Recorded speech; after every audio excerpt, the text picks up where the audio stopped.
Hello my dear lovely students, welcome back to my channel Shubham lecturer. तो student finally आ ही गया class 12 physics का एक मोस्ट इंपॉर्टेंट वीडियो। बहुत सारे हमारे स्टूडेंट कमेंट कर रहे थे सर बोर्ड एग्जाम बहुत ज्यादा नजदीक आ चुका है, फिजिक्स में हमारी तैयारी बहुत अच्छे से नहीं हुई है, कोई ऐसा ट्रिक बताएं और ऐसे ऐसे क्वेश्चंस आप लेकर आए जो बोर्ड एग्जाम में हर साल आता हो। तो आज का ये वीडियो फिजिक्स का एक बहुत ही इंपॉर्टेंट वीडियो होगा, क्योंकि इस वीडियो में मैं आपको क्लास 12 फिजिक्स के बोर्ड एग्जाम में लगभग हर साल पूछे जाने वाले 2 से 3 नंबर वाले क्वेश्चन को मैं इस वीडियो में बताऊंगा। छोटे मोटे क्वेश्चन नहीं, 2 से 3 नंबर वाले क्वेश्चन। और जो क्वेश्चन मैं इस वीडियो में बताऊंगा आप लिख कर ले लीजिए, इस बार बोर्ड एग्जाम में आएंगे। और कई बार ये बोर्ड एग्जाम में आए भी हैं, यानी कि हमेशा बोर्ड एग्जाम में आते रहते हैं। प्रीवियस ईयर पेपर उठाकर देख लो, मॉडल पेपर उठाकर देख लो, ये क्वेश्चन आपको जरूर मिलेंगे। तो बस इतना पढ़कर जाना, बोर्ड एग्जाम में 10 से 12 नंबर आपका कंप्लीट हो जाएगा। मतलब ये सारे क्वेश्चन बहुत ही ज्यादा इंपॉर्टेंट हैं। मैं आपको चैप्टर वाइज क्वेश्चंस भी देता हूं, वैसे भी बहुत सारे क्वेश्चन प्रोवाइड कराता हूं। तो फिजिक्स के ये मोस्ट इंपॉर्टेंट क्वेश्चन है, तो हम टाइम वेस्ट नहीं करेंगे। बस इस वीडियो को लाइक करना, चैनल पर नए चैनल को सब्सक्राइब करना, क्योंकि इस समय जो आपका समय है ये आपके परीक्षा का समय है। मतलब आपका टेस्ट ले रहे हैं लोग कि कैसा आप परफॉर्म करेंगे इस बार एग्जाम में। देखिए सबसे पहला क्वेश्चन, ये जो क्वेश्चन हमारा है ये हमारे चैप्टर विकिरण एवं द्रव्य की जो द्वैत प्रकृति चैप्टर है, इसी चैप्टर का ये क्वेश्चन है, चैप्टर 11 का। क्योंकि चैप्टर 10, 9 ये सब मैं आपको क्वेश्चन ऑलरेडी बता चुका हूं। तो क्वेश्चन है कि प्रकाश विद्युत उत्सर्जन का अर्थ समझाइए। प्रकाश विद्युत उत्सर्जन क्या होता है? देखिए ये बहुत इंपॉर्टेंट टॉपिक है। आप देखेंगे ये 2016, 18, 20, 22 सब में ये क्वेश्चन आ चुका है, तो इस बार भी आएगा। देखिए प्रकाश विद्युत उत्सर्जन, नाम से ये स्पष्ट हो रहा है, प्रकाश विद्युत उत्सर्जन। तो देखो इसका पहले डेफिनेशन हम लोग समझते हैं। ऐसे ऐसे मैं अभी बहुत सारे क्वेश्चन बताऊंगा इस वीडियो में, टेंशन मत लेना। देखो जब किसी धातु पर उपयुक्त आवृत्ति का प्रकाश डाला जाता है तो उसके पृष्ठ से इलेक्ट्रॉन उत्सर्जित होते हैं। इन इलेक्ट्रॉनों को प्रकाश इलेक्ट्रॉन तथा इस घटना को प्रकाश वैद्युत उत्सर्जन अथवा प्रकाश विद्युत प्रभाव कहते हैं। मान लीजिए कि कोई धातु है, ये देखो मान लीजिए ये आपका धातु है, ठीक है, धातु में मेटल आपका हो गया, ठीक। तो इसमें धातु में बहुत सारे इलेक्ट्रॉन होते हैं भैया, धातु है इसमें आवेश वाहक इलेक्ट्रॉन होते हैं, देखो ये, ठीक है, ऐसे ऐसे इलेक्ट्रॉन है। और ये आपका जो है ये एक धातु है, ठीक है।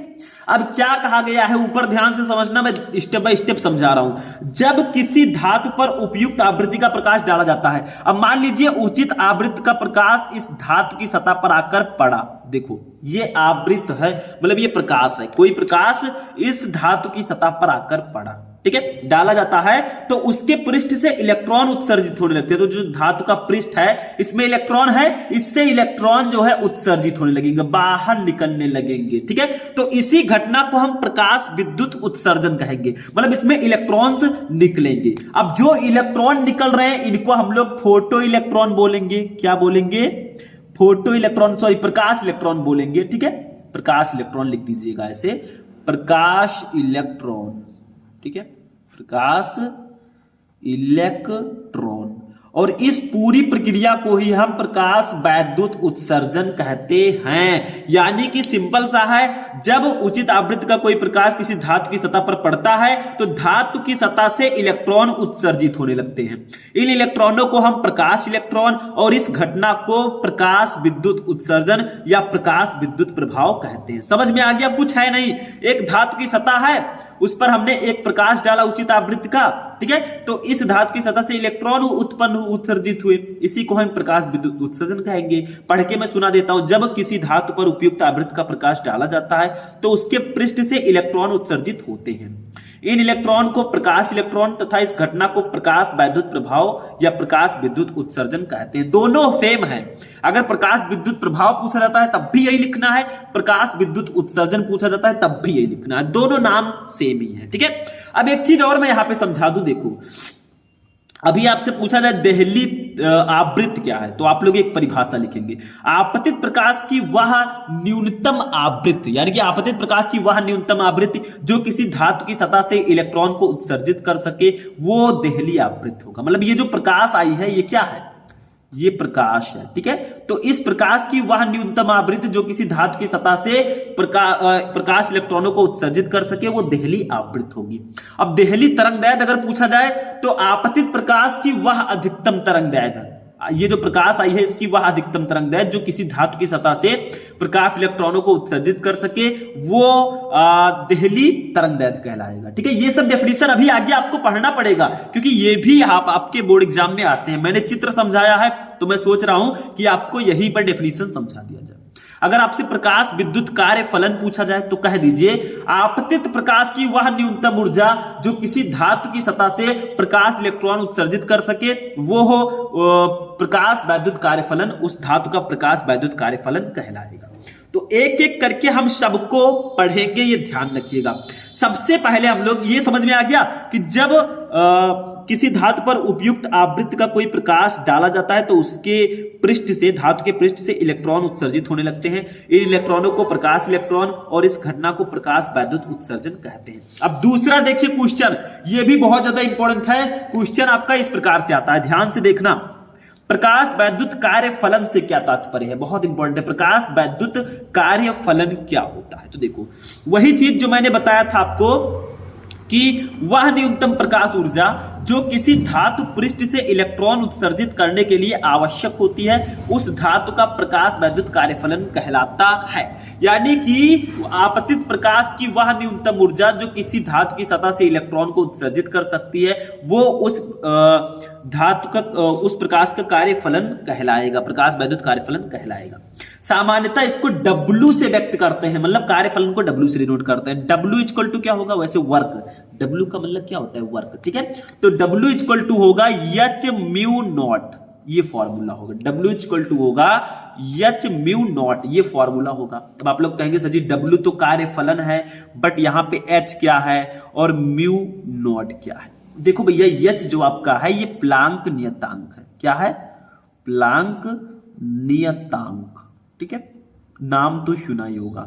और जो म्यू नॉट है ये देहली आवृत्ति है, जो मैं अभी आगे आपको बताऊंगा। देहली आवृत्ति, एक ही चित्र से आपको सारी चीजें समझ लेनी है, तो ये देहली आवृत्ति है। अब यहां पे एक कंडीशन और है, चूंकि देखो जो म्यू नॉट होता है, म्यू नॉट वो C अपान लैम्डा नॉट के बराबर होता है, मतलब C अपान लैम्डा नॉट के बराबर होता है। म्यू नॉट इक्वल टू होता है C अपान लैम्डा नॉट। तो यहां पे अगर म्यू नॉट की जगह पर हम C अपान लैम्डा नॉट लिख दें तो यही वाला जो फॉर्मूला, इसलिए ये फॉर्मूला W इक्वल टू क्या आएगा? देखो H आपका H ही रहेगा और म्यू नॉट की जगह पर C अपान लैम्डा नॉट कर देना, तो C अपान लैम्डा नॉट। अब ये फॉर्मूला कार्यफलन का कुछ इस प्रकार से आया, W equal to HC upon lambda naught, जहां पर H आपको पता है, C क्या है C भी जान लीजिए और लैम्डा नॉट क्या है ये भी जान लीजिए, ठीक है। तो C आपका है प्रकाश की चाल, सबको पता है 3 × 10⁸ मीटर पर सेकेंड, ठीक है। तो प्रकाश की चाल है। लैम्डा नॉट क्या है? जैसे म्यू नॉट आपका देहली आवृत्ति था, वैसे लैम्डा नॉट है देहली तरंगदैर्घ्य, इसको देहली तरंगदैर्घ्य बोलते हैं। इसको भी अभी हम पढ़ेंगे, टेंशन मत लो, आज इस चैप्टर का हम सफाया करके रहेंगे, ठीक है। विकिरण एवं द्रव्य की द्वैत प्रक्रिया, तो ये देहली तरंगदैर्घ्य है। तो ये फॉर्मूला होता है कार्यफलन का। कार्यफलन क्या होता है? आपतित प्रकाश की वह न्यूनतम ऊर्जा जो किसी धातु की पृष्ठ से इलेक्ट्रॉन उत्सर्जित करने के लिए आवश्यक होती है उस धातु का प्रकाश वैद्युत कार्यफलन कहलाता है। सामान्यतः इसको W से व्यक्त करते हैं। W equal to H mu naught होता है, जहां पर H है प्लांक नियतांक, म्यू नॉट है देहली आवृत्ति। अब mu naught equal to C upon lambda होता है, तो हमारा W equal to HC upon lambda होगा, क्योंकि म्यू नॉट की जगह पर हमने C अपान लैम्डा नॉट लिख दिया है, ठीक है। तो ये आपका फॉर्मूला हो गया, जहां C है प्रकाश की चाल, लैम्डा नॉट है देहली तरंगदैर्घ्य, ठीक है। अब हम पढ़ते हैं भैया देहली आवृत्ति क्या होता है। इस चैप्टर में देहली आवृत्ति जो टॉपिक है ये काफी ज्यादा इंपॉर्टेंट है। देखो वही चीज जो मैंने आपको बताया था, और इसका देखिए क्वेश्चन इस प्रकार से आता है, देहली आवृत्ति से आप क्या समझते हैं? देहली आवृत्ति, ठीक है। तो इसको समझते हैं कि देहली आवृत्ति क्या होता है, बहुत इंपॉर्टेंट क्वेश्चन है। देखो आपतित प्रकाश की वह न्यूनतम आवृत्ति जो किसी धातु से प्रकाश इलेक्ट्रॉन का उत्सर्जन कर सके देहली आवृत्ति कहलाता है। यानी कि जब हमने ये समझाया था तो इसमें एक प्रकाश आया था, इस धातु की सतह पर पड़ा था, तो आपतित प्रकाश की वह न्यूनतम आवृत्ति जो किसी धातु की सतह से प्रकाश इलेक्ट्रॉन को उत्सर्जित कर सके वो देहली आवृत्ति कहलाएगी। तो वही सेम चित्र, मतलब जो आपतित प्रकाश थी उसकी वह न्यूनतम आवृत्ति जो किसी धातु से प्रकाश इलेक्ट्रॉन का उत्सर्जन कर सके देहली आवृत्ति कहलाती है। इसे म्यू नॉट से प्रदर्शित करते हैं, अभी मैंने बताया था।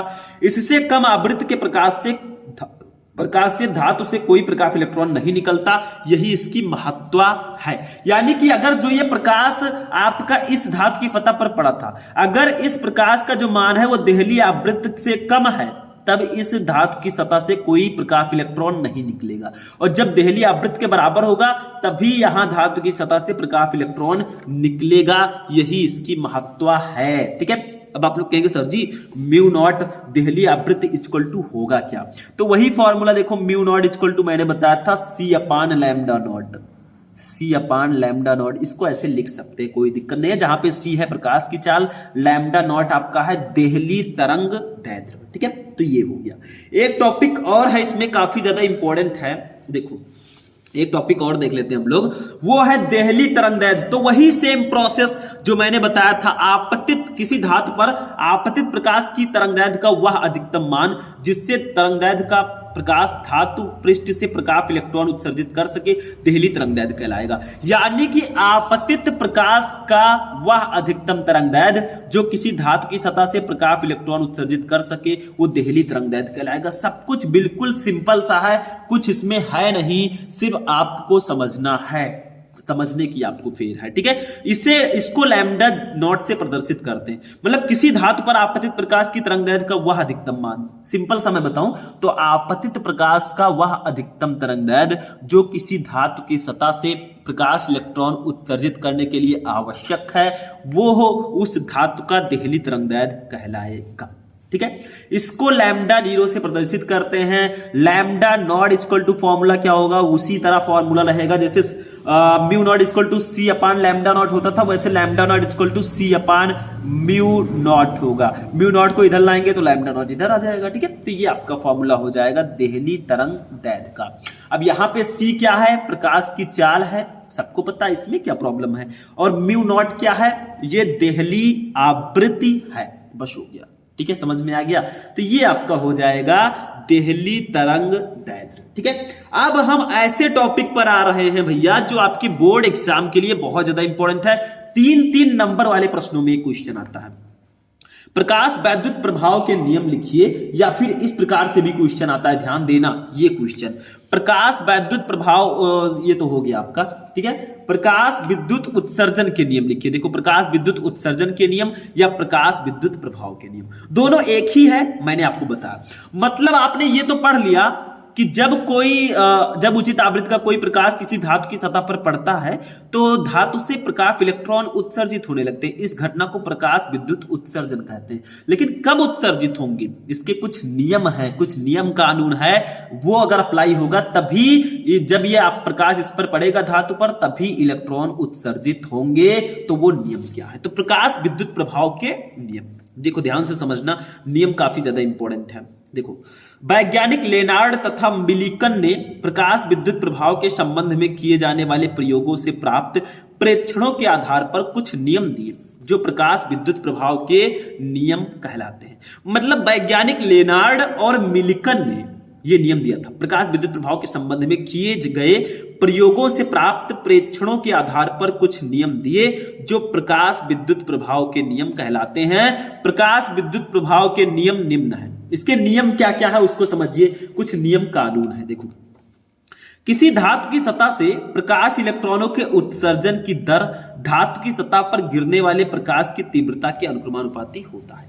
मतलब ये जो प्रकाश है इसकी तीव्रता जितना ज्यादा होगी इस धातु की सतह से उतने ज्यादा इलेक्ट्रॉन निकलेंगे। वही कहा जा रहा है कि किसी धातु की सतह से प्रकाश इलेक्ट्रॉनों के उत्सर्जन की दर, यानी कि प्रकाश इलेक्ट्रॉनों के निकलने का जो दर होता है, जो समय सीमा होता है, वो धातु की सतह पर गिरने वाले प्रकाश की तीव्रता के अनुक्रमानुपाती होता है। यानी कि प्रकाश की तीव्रता अनुक्रमानुपाती प्रकाश इलेक्ट्रॉनों के उत्सर्जन की दर। जितना ज्यादा प्रकाश इलेक्ट्रॉन जितनी तेजी से गिरेगा, जितनी ज्यादा तीव्रता होगी, उतने ज्यादा प्रकाश इलेक्ट्रॉन निकलेंगे। यानी कि ये जो प्रकाश है ये जितनी तेजी से धातु की सतह पर पड़ेगा उतने ज्यादा इलेक्ट्रॉन निकलेंगे भाई। ठीक है, तो ये जो धातु इलेक्ट्रॉन के उत्सर्जन की दर है ये प्रकाश की तीव्रता के अनुक्रमानुपाती होता है। ठीक है, दूसरी चीज, दूसरा देखिए क्या है, उत्सर्जित प्रकाश इलेक्ट्रॉनों की अधिकतम गतिज ऊर्जा प्रकाश की तीव्रता पर निर्भर नहीं करती। मतलब ये जो आपका प्रकाश इलेक्ट्रॉन उत्सर्जित हो रहे हैं इसकी जो गतिज ऊर्जा है ये प्रकाश की तीव्रता पर डिपेंड नहीं करती। मतलब जो हमारे उत्सर्जित प्रकाश इलेक्ट्रॉन है इनकी जो गतिज ऊर्जा होगी वो प्रकाश की तीव्रता पर निर्भर नहीं करेगी। प्रकाश की तीव्रता कितनी है ये प्रकाश इलेक्ट्रॉनों की गतिज ऊर्जा से इसका कोई मतलब या लेना देना नहीं है। ठीक है, तीसरा देखो क्या है, प्रकाश इलेक्ट्रॉनों की अधिकतम गतिज ऊर्जा प्रकाश की आवृत्ति के बढ़ने पर बढ़ती है। यानी कि ये जो प्रकाश है इसकी आवृत्ति जितना ज्यादा बढ़ेगी प्रकाश इलेक्ट्रॉन जो निकल रहे हैं उनकी गतिज ऊर्जा भी उतनी ज्यादा बढ़ेगी। मतलब प्रकाश इलेक्ट्रॉनों की जो अधिकतम गतिज ऊर्जा है वो प्रकाश की आवृत्ति के बढ़ने पर बढ़ती है। जितने ज्यादा प्रकाश की आवृत्ति बढ़ेगी प्रकाश इलेक्ट्रॉनों की गतिज ऊर्जा भी उतनी ज्यादा होगी। ठीक है, तो ये ध्यान में आपको रखना है, दैट्स द मोस्ट इंपॉर्टेंट। ठीक है, आगे बढ़ते हैं। अभी और नियम है, दो और नियम है। देखो चौथा नियम, यदि आपतित प्रकाश की आवृत्ति एक न्यूनतम मान से कम है, यानी कि यदि आपतित प्रकाश की आवृत्ति, जो ये प्रकाश भैया इस धातु की सतह पर पड़ा है, इस प्रकाश की आवृत्ति अगर न्यूनतम मान से कम है या फिर कहा जाए अगर देहली आवृत्ति से कम है तो धातु से कोई भी प्रकाश इलेक्ट्रॉन नहीं निकलता। यानी कि यदि आपतित प्रकाश की आवृत्ति देहली आवृत्ति से कम होगी तो धातु से कोई प्रकाश इलेक्ट्रॉन नहीं निकलेगा। यह न्यूनतम आवृत्ति देहली आवृत्ति भिन्न भिन्न धातुओं के लिए भिन्न भिन्न होती है। यानी कि देहली आवृत्ति जो है वो भिन्न भिन्न धातुओं के लिए भिन्न भिन्न होती है। और अगर आपतित प्रकाश की आवृत्ति देहली आवृत्ति से कम होगी तो धातु की सतह से प्रकाश इलेक्ट्रॉन नहीं निकलेंगे। ये अपने दिमाग में नोट कर लेना। पांचवा नियम क्या है, देखो ये काफी इंपॉर्टेंट नियम है। देखो, प्रकाश के धातु की सतह पर गिरते ही इलेक्ट्रॉन उत्सर्जित होने लगते हैं। अर्थात प्रकाश के धातु की सतह पर गिरने तथा इलेक्ट्रॉन के सतह से बाहर निकलने के बीच कोई समय पश्चता नहीं होती, चाहे प्रकाश की तीव्रता कितनी भी क्यों ना हो। यानी कि जैसे ही यह प्रकाश इस धातु की सतह पर गिरता है तुरंत ही प्रकाश इलेक्ट्रॉन उत्सर्जित होने लगते हैं, टाइम नहीं लगता। वही कहा गया है कि प्रकाश के धातु की सतह पर गिरते ही इलेक्ट्रॉन उत्सर्जित होने लगते हैं। अर्थात प्रकाश के सतह पर गिरने तथा इलेक्ट्रॉन के सतह से बाहर निकलने के बीच कोई समय पश्चता नहीं होती। जैसे प्रकाश धातु की सतह पर गिरेंगे तुरंत ही प्रकाश इलेक्ट्रॉन उत्सर्जित होने लगेंगे, चाहे प्रकाश की तीव्रता कितनी भी हो। प्रकाश की तीव्रता पर ये डिपेंड नहीं करते हैं। ठीक है, तो ये आपका हो गया प्रकाश विद्युत प्रभाव के नियम। मैंने आपको पांच नियम बताए। अब इससे बाहर भैया कुछ नहीं आएगा, ये ध्यान में रखना है। तो ये आपका क्वेश्चन हो चुका है। नेक्स्ट क्वेश्चन जो है ये ट्रेंडिंग में चल रहा है भैया 3 नंबर में। देखो, द्रव्य तरंगे क्या है, द्रव्य तरंगों की तरंगदैर्ध्य का सूत्र लिखिए। मतलब द्रव्य तरंगे क्या होती हैं, ये क्वेश्चन मेरे अकॉर्डिंग काफी ज्यादा इंपॉर्टेंट है। मतलब इसको आपको पढ़ के ही जाना है। ठीक है, टाइम वेस्ट मत कीजिए, टाइम इज मनी। देखो क्वेश्चन किस प्रकार से आता है वो तो मैंने आपको बता ही दिया। ठीक है, तो देखो, द्रव्य तरंगे अथवा डी ब्रोगली तरंगे, द्रव्य तरंगों को ही हम डी ब्रोगली तरंगे बोलते हैं। और डी ब्रोगली तरंगदैर्ध्य का सूत्र भी आपको लिखना है, जो मैं बताऊंगा, बहुत इंपॉर्टेंट है। न्यूमेरिकल भी उस फॉर्मूले से रिलेटेड आता है, तो इसको आप मिस आउट नहीं कर सकते। देखो, सन 1922 में डी ब्रोगली ने विचार रखा कि पदार्थ और विकिरण की पारस्परिक क्रिया समझने के लिए कणों को पृथक रूप से ना मानकर तरंग पद्धति से समन्वित माना जाए। उन्होंने बताया कि जब कोई द्रव्य कण चलता है तो वो भी तरंग की भांति व्यवहार करता है। जब कोई द्रव्य कण किसी माध्यम में चलता है तो वो भी एक तरंग की भांति व्यवहार करता है। इस सिद्धांत का सत्यापन डेविसन और जर्मर ने अपने प्रयोगों द्वारा किया। मतलब इस सिद्धांत का कि कोई द्रव्य जब चलता है तो वो भी तरंग की भांति व्यवहार करता है, इसका जो सत्यापन है, प्रूफ जो है, वो डेविसन और जर्मर जी ने किया था अपने प्रयोग से। उन्होंने स्थापित किया कि इलेक्ट्रॉन के किरण पुंज का विवर्तन देखा जा सकता है, जो एक तरंग का गुण है। अतः द्वैती प्रकृति न केवल प्रकाश में होती है बल्कि यह द्रव्य कणों में भी होती है। यानी कि जो द्वैती प्रकृति होती है, द्रव्य की द्वैत प्रकृति, ये सिर्फ प्रकाश में ही नहीं होती, ये द्रव्य में भी होती है। इसीलिए चैप्टर का नाम है विकिरण एवं द्रव्य की द्वैत प्रकृति। मतलब द्रव्य में भी द्वैत प्रकृति पाया जाता है। ठीक, अब देखिए इतना तो हमने आपको बता दिया, थोड़ी जानकारी किसने क्या किया, लेकिन द्रव्य तरंगे वास्तव में होती क्या है पहले उसको समझिए। गतिमान कणों, इलेक्ट्रॉन, प्रोटॉन आदि से तरंग संबद्ध होती है। मतलब जो गतिमान कण होते हैं उसमें तरंग संबद्ध होती है, चाहे वो इलेक्ट्रॉन हो प्रोटॉन हो। इन तरंगों को द्रव्य तरंगे अथवा डी ब्रोगली तरंगे कहते हैं। मतलब गतिमान कण जो होते हैं चाहे इलेक्ट्रॉन प्रोटॉन, इससे हमेशा एक तरंग संबद्ध होती है। इन्हीं तरंगों को ही द्रव्य तरंगे या डी ब्रोगली तरंगे कहते हैं। द्रव्य तरंगों की तरंगदैर्घ्य जो है वो डी ब्रोगली तरंगदैर्घ्य कहलाती है। मतलब जो गतिमान कण है उससे कोई ना कोई तरंग संबंध होती है, उसी तरंग को ही हम द्रव्य तरंगे या डी ब्रोगली तरंगे कहते हैं। और द्रव्य तरंगों की तरंगदैर्घ्य जो है डी ब्रोगली तरंगदैर्घ्य कहलाती है। बस हो गया, ठीक है। अब एक प्यारा सा हम लोग हेडिंग डालेंगे क्योंकि हमें लिखना है द्रव्य तरंगों की तरंगदैर्घ्य का व्यंजक। तो यहां पे हेडिंग डालेंगे द्रव्य तरंगों की तरंगदैर्घ्य, ठीक है। इसका मैं फॉर्मूला बता देता हूं, फॉर्मूला आपको लिखना है, ठीक है। तो ऐसे मैंने लिख दिया, नीचे अंडरलाइन कर देंगे। भाई हाथ मेरा काम नहीं कर रहा, राइटिंग अच्छी नहीं हो सकती है, ठंडी है, ठीक है। तो देखिए अब हम लिखेंगे फॉर्मूला। तो देखिए द्रव्य तरंगों की तरंगदैर्घ्य का फॉर्मूला होता है lambda equal to H upon M B, H upon M V. ये होता है द्रव्य तरंगों की तरंगदैर्घ्य का फॉर्मूला, या इसी को ही हम बोलते हैं डी ब्रोगली तरंगदैर्घ्य, ठीक है। अब चूंकि P equal to M B होता है, संवेग जो P होता है इक्वल टू आपका होता है एम बी। क्या होता है भैया? M V. आपको पता होगा P equal to M B, ठीक है, संवेग। अब देखिए तो हम एम बी के जगह पर P भी लिख सकते हैं, तो इसी फॉर्मूले को हम लिख सकते हैं लैम्डा इक्वल टू, चूंकि इसलिए ठीक है, lambda equal to H upon P भी हम लिख सकते हैं। तो यही डी ब्रोगली तरंगदैर्घ्य का फॉर्मूला है, lambda equal to H upon M B या lambda equal to H upon P. अब यहां पे आप कहेंगे सर जी लैम्डा तो पता है डी ब्रोगली तरंगदैर्घ्य, एच क्या है, पी क्या है, एम क्या है और वी क्या है। भाई ये भी जानना जरूरी है, सब पढ़ रहे हैं तो इनको कैसे हम मिस आउट कर सकते हैं। देखो लैम्डा आपका एच है प्लांक नियतांक, प्लांक नियतांक, ठीक है। यहां पे P आपका है संवेग, ठीक है, ये तो आपको पता ही होगा। और M क्या है? कण का द्रव्यमान है, कण का द्रव्यमान, ठीक है। और V क्या है? ये कण का वेग है, कण का वेग, ठीक है।